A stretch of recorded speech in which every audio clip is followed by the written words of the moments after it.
I often find myself curious about parts of the world and walks of life which aren't my own, and that might be amplified even more during COVID since I can't travel, so I read a lot of different things on the internet.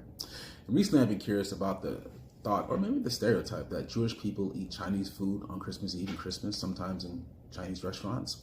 And I read this anecdote about 1935, 1936 New York City, where there was a huge Jewish population and a lot of popular Italian and German restaurants. But a lot of Jewish people didn't feel welcome there and sometimes weren't, which kind of makes sense since World War II was just a few years away.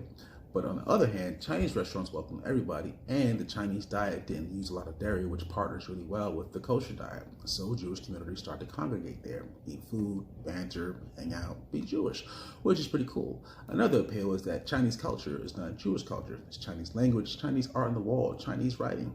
And apparently these Jewish communities, like me, were very curious of parts of the world, the walks of life, which were not their own.